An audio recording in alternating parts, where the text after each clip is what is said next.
अस्सलामु अलैकुम रहमतुल्लाहि व बरकातुहू। नाज़रीन किराम, TS मीडिया के ब्रेकिंग न्यूज़ में आपका खैर मकदम है, स्वागत है। आइए नाज़रीन किराम, आज की बहुत बड़ी ख़बर पर डालते हैं एक नज़र। जी हाँ नाज़रीन किराम, ये ख़बर चौंका देने वाली ख़बर है कि वाशिंगटन से ये ख़बर आई है।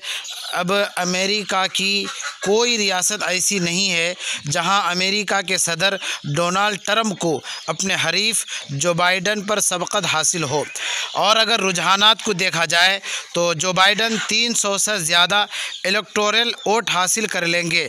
अमेरिका की इंतज़ामिया को अब ये यकीन हो गया है जो बाइडन अमेरिका के नए सदर हो जाएंगे।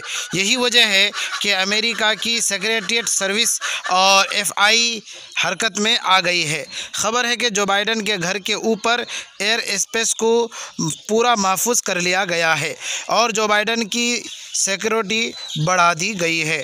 बाइडन के लिए ज़मीन और फ़िज़ा में हर तरह की सिक्योरिटी का इंतज़ाम कर दिया गया है और यह इशारा काफ़ी है ये समझने के लिए कि जो बाइडन अमेरिका के नए सदर होने जा रहे हैं।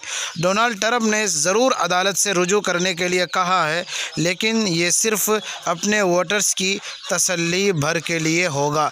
तो नाज़रीन किराम, इससे पूरी उम्मीद लगाई जा रही है कि अनकरीब ट्रंप की शिकस्त और बाइडन की फतह का ऐलान होने वाला है।